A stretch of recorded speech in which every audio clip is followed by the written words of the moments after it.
Hablando de zoológicos, pues el que está en la Universidad Autónoma,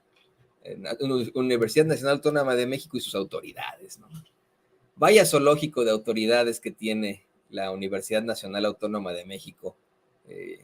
Pobres a veces de los alumnos que se tienen que enfrentar a esta situación.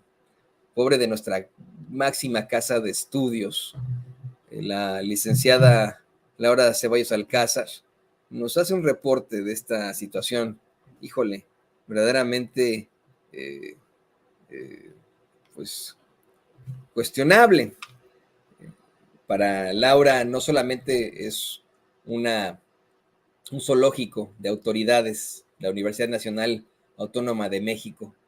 sino un escondrijo de ratas.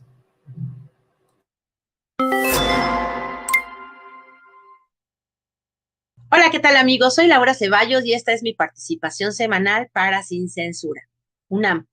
máxima casa de estudios o escondrijo de ratas.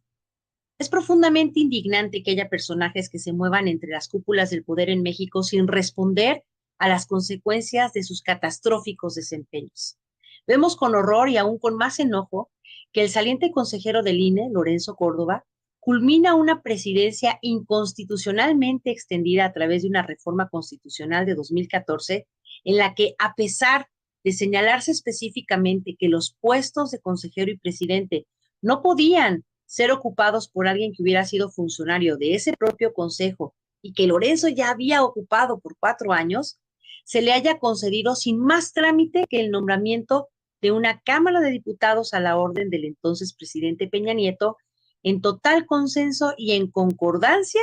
con el pacto contra México, y que tal presidencia no hubiera tenido que enfrentar impugnación alguna por aquellos que son tan escrupulosos en la legalidad. Para poder durar tantos años fuera de su nicho de poder universitario, tuvo la conveniente ayuda de su padrino, el itamita Pedro Salazar Ugarte, otrora director del Instituto de Investigaciones Jurídicas de la UNAM y actual miembro de la Junta Universitaria y de la Comisión de Legislación Universitaria del Consejo Universitario de la UNAM, para extender no una, sino 2 veces la prórroga de la licencia que solicitó para ir a chambear al INE, porque era y es investigador B, nivel 3 del Sistema Nacional de Investigadores, y que a partir del martes 4 de abril de 2023 retomó como si nada hubiera pasado.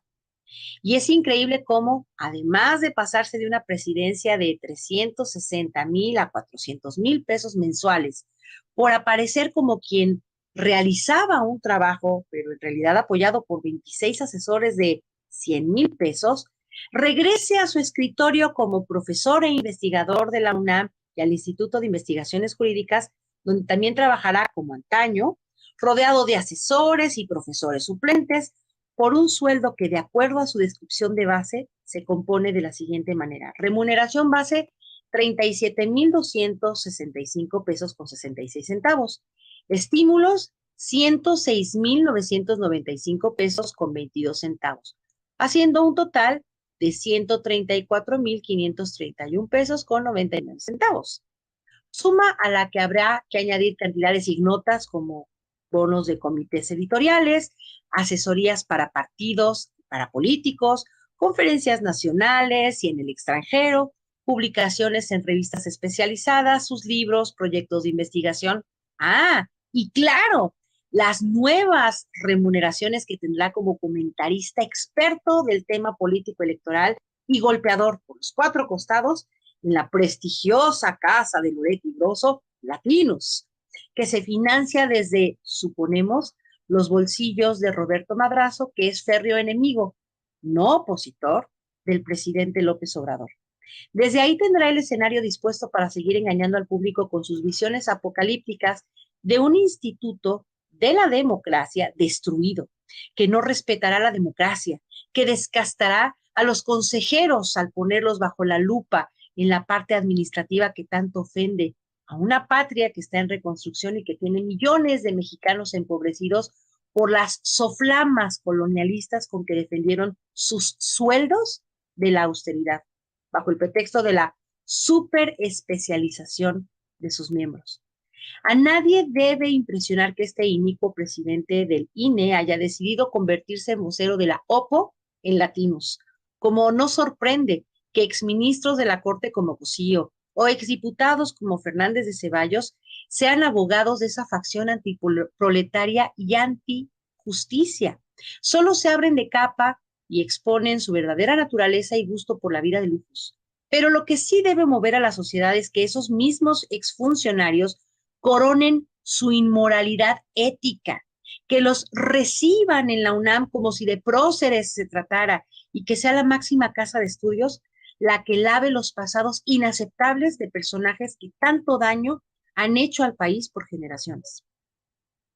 Lo que como comunidad de alumnos, exalumnos, profesores y administrativos, que además han tenido largas luchas laborales donde siempre pierden los más precarizados, debemos hacer es no permitir que se conceda el retorno a un traidor a México para que siga enseñando derecho constitucional y teoría de la Constitución, a sabiendas que para él la ley, la Constitución, es el instrumento con el que se puede legalizar lo injusto y lo inhumano, que permite saquear al erario con la anuencia de la justicia por no ser delito grave y que abiertamente declara con su actitud que el clasismo, racismo, aporofobia y demás vicios de las clases altas no solo está permitido, sino justificado por el máximo órgano de impartición de justicia en el país, o sea, el Poder Judicial y la Suprema Corte.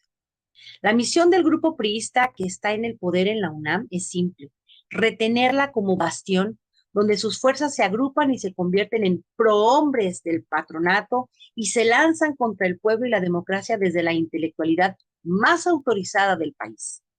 En contraste, la potestad del pueblo será rechazar que siga siendo la madriguera donde se resguardan los desechos de la función pública en cualquiera de sus modalidades, y tenemos que protestar y exigir un cambio urgente en el artículo 3 constitucional y en la legislación universitaria para que se viva una verdadera democracia en nuestra querida universidad. No serán los directivos los que propicien el cambio, sino los alumnos y maestros. No será el patronato, sino el legislativo. Tenemos mucho trabajo por hacer y la fórmula es unidad. Muchas gracias y hasta la próxima.